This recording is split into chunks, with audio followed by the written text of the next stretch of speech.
झारखंड वार्ता, खबर आम हो या खास पहुंचेगी आपके पास।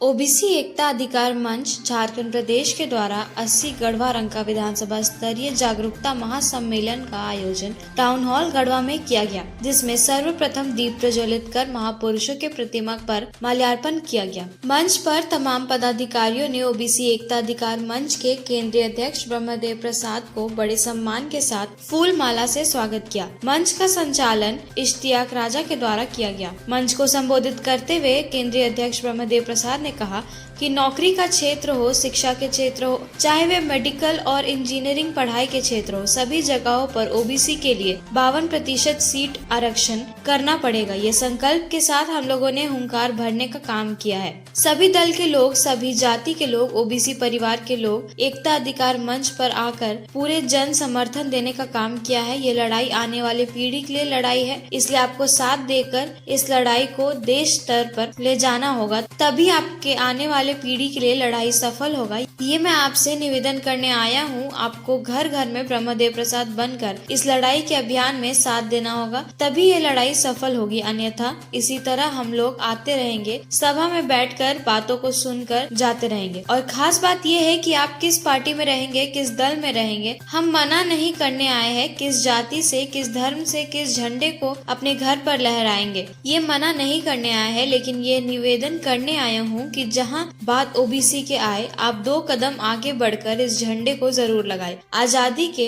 78वें वर्ष बाद भी हमें संवैधानिक अधिकार नहीं मिल पाया है। इसको पाने के लिए गांव में, बस्ती में, चौपाल में, चौक पर, चौराहे पर ब्रह्मदेव प्रसाद बनकर नौजवानों को सभा करना होगा, तभी ये आंदोलन सफल होगा। यहाँ से जाने के बाद आप सभी social media, Facebook, Instagram, WhatsApp के जरिए अपने दोस्त, परिवार को जरूर बताने का कार्य करें कि ओबीसी एकता अधिकार मंच लड़ाई लड़ रहा है, जिसका एक मैं भी सदस्य हूँ। आप भी इस मैसेज को फैलाने का काम करें, तभी ये बात राज्य सरकार और केंद्र सरकार सुनने का काम करेगा, अन्यथा ऐसे कोई सुनने वाला नहीं है। मंच पर बिरजमान रामचंद्र केशरी, पूर्व मंत्री संसदीय कार्य झारखंड सरकार, गोरखनाथ चौधरी केंद्र सचिव, डॉक्टर ज्वाला प्रसाद केंद्र सदस्य, डॉक्टर पतंजलि केशरी केंद्र सदस्य, गुप्तेश्वर ठाकुर केंद्र सदस्य, संजय रंजन सिंह पूर्व डीआईजी, चंपा देवी केंद्र सदस्य, वरुण बिहारी यादव केंद्र सचिव, रविंद्र नाथ ठाकुर केंद्र सदस्य, आनंद विश्वकर्मा केंद्र सदस्य,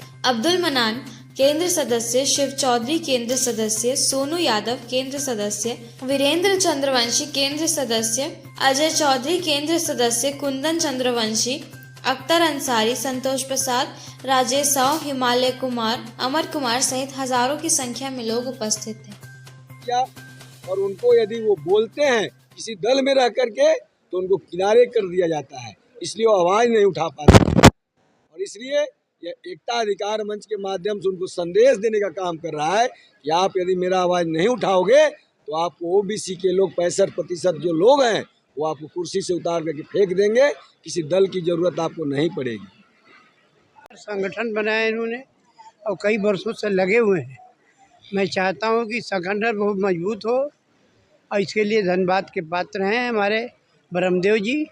और इनको हमेशा डटे रहना है, हमेशा डटे रहना है।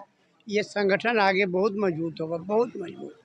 जो भी राजनीति में रहिए, किसी भी दल में रहिए, किसी भी पार्टी में रहिए, जहां ओबीसी का बात है वहाँ एक साथ एक मंच पर खड़ा होकर के और ओबीसी की बातों को करिए।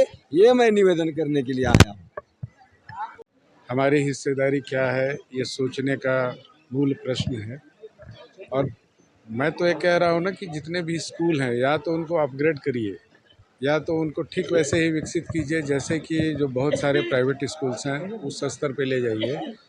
और अगर ऐसा आप नहीं करते हैं तो वैसे विद्यार्थी जो सरकारी स्कूलों से पढ़कर आते हैं उनके लिए आरक्षण की एक अलग से व्यवस्था कीजिए, क्योंकि वहाँ पे तो वंचितों, दलितों और पिछड़ों के ही बच्चे पढ़ते हैं। मैं तो ये कहता हूँ कि एक ऐसा छोटा सा प्रतिशत निकालिए शिक्षकों का जो अपने बच्चों को सरकारी स्कूलों में पढ़ाता हो, आपको नहीं मिलेगा। इसका मतलब यह है कि बहुत दयनीय स्थिति है और विकास की जो पहली रेखा खींची जाती है स्कूलों में खींची जाती है। जो कहें साइंस हो या टेक्नोलॉजी हो, उसकी जो पहली किरण है बच्चा स्कूलों में देखता है। अगर स्कूलों में इतनी भ्रष्ट व्यवस्था हो तो विद्यार्थियों से क्या उम्मीद है। तो पहली और मेरी आखिरी शर्त